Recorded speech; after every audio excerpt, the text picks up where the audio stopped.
Hello everyone, welcome back to my channel. আমি পূজা। আশা করি সবাই খুব ভালো আছো, সুস্থ আছো, আর আমিও বিন্দাস আছি। আগের দিনের পার্টে আমি হ্যাপি ভ্যালি পার্কের ওয়াটার পার্কটা দেখিয়েছিলাম। আজকে আমি তোমাদের সাথে শেয়ার করব হ্যাপি ভ্যালি পার্কের ডাই পার্কটা। আগের দিনের পার্টটা তো আমি কোথায় শেষ করেছিলাম তোমরা সবাই খুব ভালো করে জানো। অ্যাকচুয়ালি দুটো ভিডিও যদি একসাথে আমি দিতাম তাহলে অনেকটা লেন্থ হয়ে যেত, যার কারণে আমি পার্ট 1 পার্ট 2 করেছি, যাতে তোমাদেরও দেখতে অনেকটা বেশি ভালো লাগে, বোর না হয়ে যাও।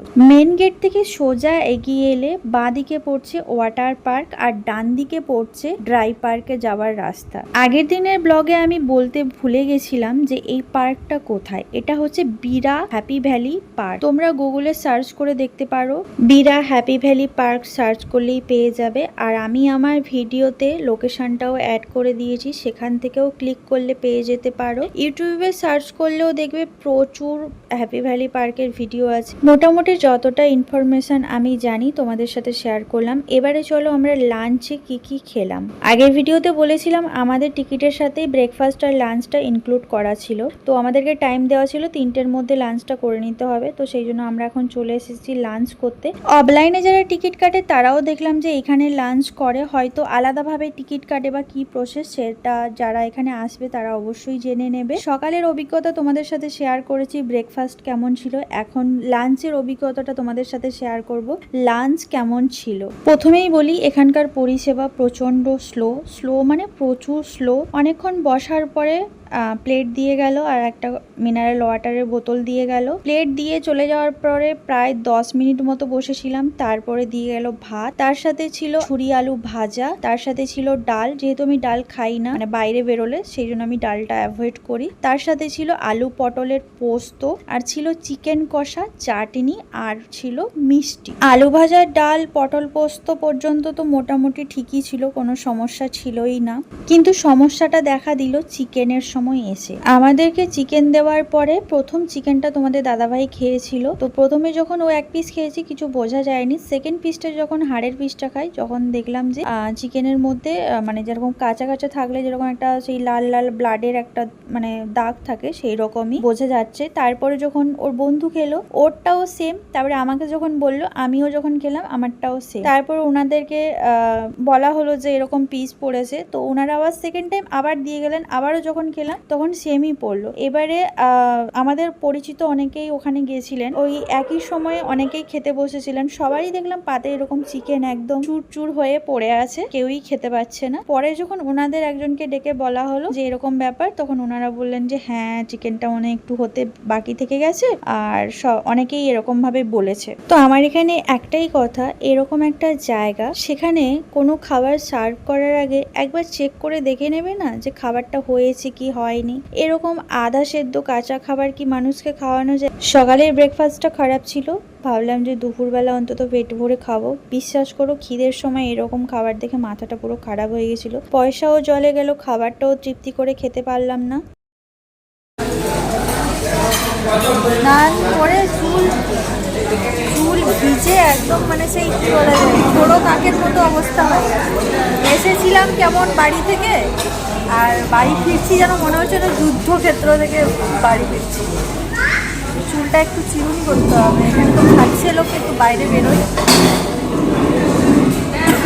কালকে আমি শ্যাম্পু করেছিলাম, আজকে বাড়ি গিয়ে, আজকে তো হবে না, সন্ধে হয়ে যাবে, আবার পরের দিন শ্যাম্পু যা জলে মানে মানুষের যে গায়ের জল যে সব মাথায় পড়েছে তার মধ্যে। খাওয়া তো একদম যা হয়েছে সে তো আর বলার নয়, তোমাদের সাথে পুরো এক্সপিরিয়েন্সটা শেয়ার করলাম। তো এরকম হচ্ছে ইনাদের খাবারের কোয়ালিটি। তো জানি না পরে এগুলো উন্নত হবে কিনা, কারণ আমরা তো বলেছি যে আপনারা দরকার হলে আপনাদের শেফ চেঞ্জ করবেন, যিনি রান্না করেন ওনাকে চেঞ্জ করবেন, না হলে মানুষকে খেতে দেওয়ার আগে অন্তত খাবারটা টেস্ট করে দেখবেন যে ওটা মানুষের খাওয়ার যোগ্য হয়েছে কিনা। যারা ভাত খেয়েছে সবারই দেখেছি টেবিলে এরকম প্লেট সাজানোই ছিল, পেট ভরে কেউ খেতে পারে। এখন আমরা ড্রাই পার্কের ভেতরে মানে ঘুরে ঘুরে দেখছি। এখানে তো কোনো রাইড করতে গেলে আলাদা করে টিকিট কাটতে হয়। এখন আমরা যাচ্ছি ড্রাই পার্কের দিকে। ড্রাই পার্কটা ঘুরে দেখব। আর এখন যে পরিমাণে রোদ দিয়েছে, যখন আমরা ওয়াটার পার্কে ছিলাম তখন আকাশ একদম মেঘলা মেঘলা করেছিল, আশা করি আমার ভিডিওতে অনেকে দেখেছো। কিন্তু এখন যে পরিমাণে রোদ দিয়েছে রীতিমতো মানে কি বলবো, টস টস করে ঘাম ঝরে ঝরে পড়ছে। এতক্ষণ জলে থাকার পরেও অস্বস্তিকর গরম লাগছে।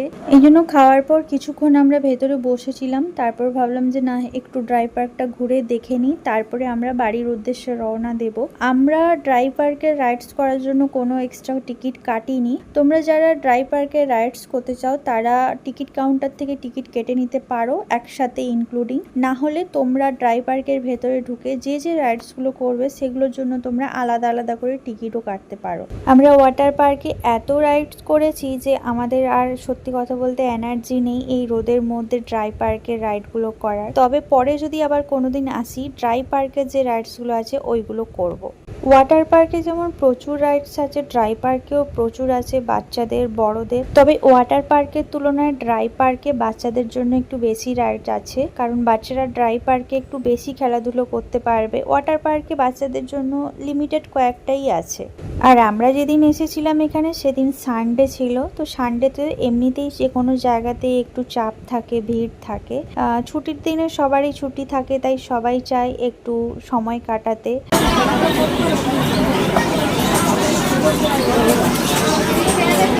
পেলেই দেবে। ট্রেনে বসার জায়গা।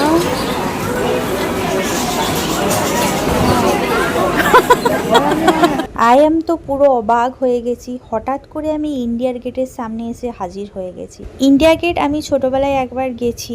বাবা যেহেতু রাজস্থানে থাকতো, সেই সূত্রে অনেক সময় অনেকবারই যাওয়া হতো। সেই সূত্রে আমরা ইন্ডিয়া গেট, লোটাস টেম্পল, আগ্রার তাজমহল, কুতুব মিনার অনেক কিছুই দেখেছি। কিন্তু ইচ্ছে আছে আবারও একবার যাওয়ার। জানি না কবে যেতে পারবো, কিন্তু হঠাৎ করে এসে যখন দেখতে পেলাম যে ইন্ডিয়ার গেট, দেখে খুবই ভালো লাগলো। যে কলকাতাতে থেকেও যে ইন্ডিয়া গেটের কাছে এসে দাঁড়িয়ে ফটো তুলতে পারছি, দেখেও বেশ ভালো লাগছে।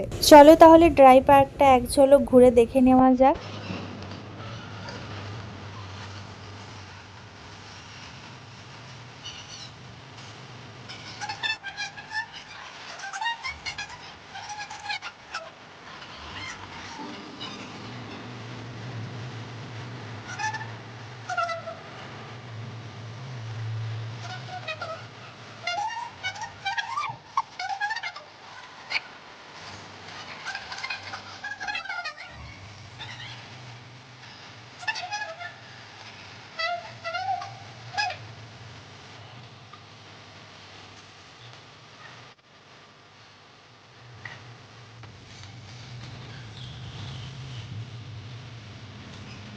আমরা শুধু কি বলে কলকাতা থেকে হঠাৎ করে আমরা ইন্ডিয়ার গেটের সামনে ল্যান্ড করে গেছি। এই যে দেখো সামনে ইন্ডিয়ার গেট। হঠাৎ করে কলকাতা থেকে টুকুস করে পড়ে গেলাম।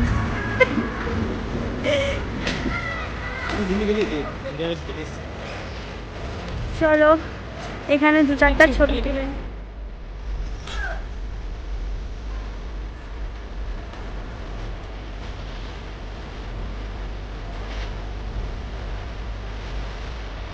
ফটো তুলে ফেলেছি। বাপরে প্রচুর ক্লান্ত হয়ে গেছি। বিভৎস গরম, রোদ, তাকানো যাচ্ছে না পুরো একদম। এই যে বসার জায়গাগুলো খুব সুন্দর করেছে, কিন্তু সবাই বসে আছে, আমরা একটাও জায়গা পাচ্ছি না বসা। আর এখানে দেখো কত টেডি।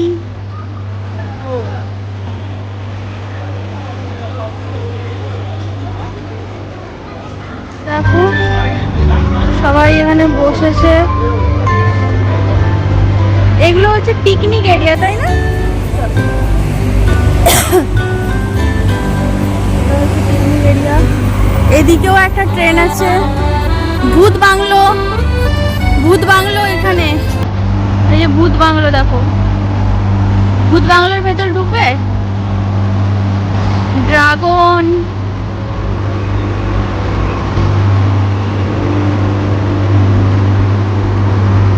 এগুলো একটা করে রাইড। হাওয়া খেয়ে নি, ওখানটা বসে বসি।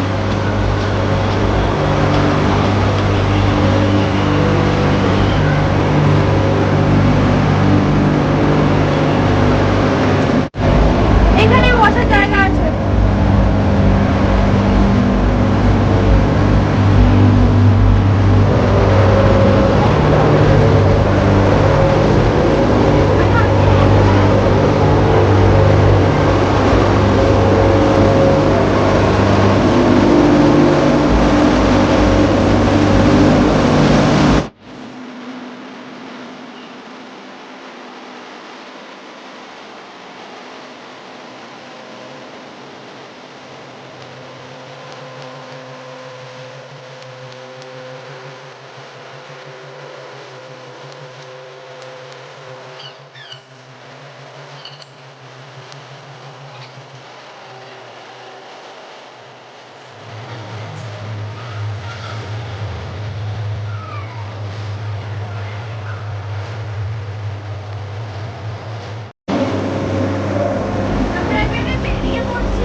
বেরিয়ে যাচ্ছি বাড়ির উদ্দেশ্যে।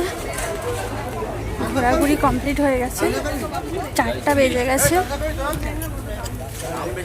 বাড়ি তো ফিরতে হবে, এই জন্য আর বেশি লেট করলাম না।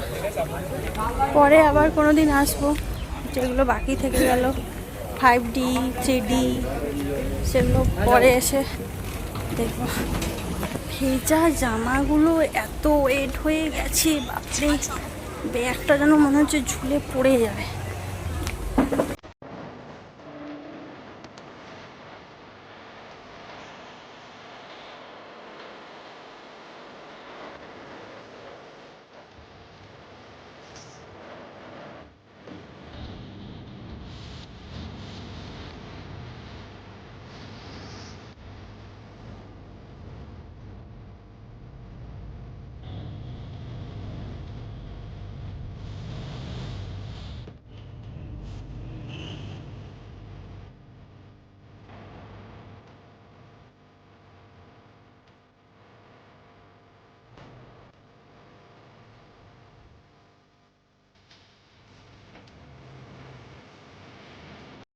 ফাইনালি আমরা বাড়ি পৌঁছে গেছি। এখন বাজে কটা, 5টা 10 মতো, কারণ আমার একটা 10 মিনিট ফাস্ট আছে। বর জল খেয়েছে, আমার জন্য ফ্রিজ থেকে ঠান্ডা জল বার করে দিয়েছে। প্রচণ্ড টায়ার্ড হয়ে গেছি, মানে জলে ঝাঁপিয়ে ঝাঁপিয়ে যা না আনন্দ করেছি তার থেকে বেশি টায়ার্ড হয়ে গেছি সিঁড়িতে ওঠা নামা করতে করতে। আর তারপরে খাওয়ার পর যে রোদে ঘুরছিলাম না ড্রাইভ ভ্যালি পার্কটাতে, ওতেই অবস্থা খারাপ হয়ে গেছে। আর আজকে যা গরম আর রোদ, বাপরে বাপ। জলে যতক্ষণ ছিলাম মানে মনেই হচ্ছিল না, বেশ দিব্যি আনন্দ লাগছিল। জল থেকে উঠে আসার পরে আর মোটামুটি থাকা যাচ্ছে না। চুলটাও এখনও ভেজা আছে, জাস্ট ছাড়বো।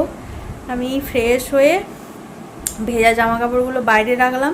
সে আবার এক কাণ্ড হয়ে গেছে, একটা প্যাকেট নিয়ে গেছিলাম, মানে ওই পেপারগুলো প্লাস্টিকের, তো তার ভেতরে জামা কাপড়গুলো ঢুকিয়েছি, নতুন পেপারটা সব ভেজা জামা কাপড়গুলো ভরে দিয়েছি, তলা দিয়ে খুলে পড়ে গেছে। সেগুলো আবার ব্যাগে ভরেছি। এক্সট্রা যে শুকনো জামা একটা করে নিয়ে গেছিলাম যদি লাগতো, সেগুলোও সব ভিজে গেছে। ওই জন্য সব এখন বারান্দাতে দিয়ে দিয়েছি, ওগুলো সব কালকে কাচবো। আমার আজকে আর ভাল লাগছে না। মশাটা মারো তোমার পিঠের কাছে, তো উঠো পেছনে, ওখানে নেই, ওই দিকে বালিশের কোণার দিকে গেছে। চলো জলটা খাই, একটু রেস্ট নিই। আর কেমন লাগলো তোমরা অবশ্যই জানিও, যারা যাওনি অবশ্যই একবার ঘুরে আসো। দারুণ দারুণ দারুণ এনজয় করেছি।